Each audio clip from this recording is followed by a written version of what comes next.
Can rhinoplasty take care of your snoring problem? क्या rhinoplasty करने के बाद खर्राटे दूर हो जाते हैं? तो इसका आंसर है 50% यस।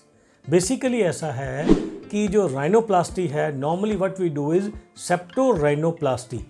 सेप्टोप्लास्टी मीन्स जब हम नाक का अंदर का पर्दा ठीक करते हैं, जो बेसिकली खर्राटों के लिए या आप कह लीजिए नेजल डेविएशन के लिए रिस्पॉन्सिबल होता है।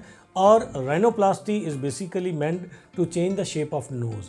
जब हम ये दोनों सर्जरी कंबाइन करते हैं तो बहुत हद तक आपकी जो खर्राटों की प्रॉब्लम है या स्नोरिंग की प्रॉब्लम है, that is also taken care of.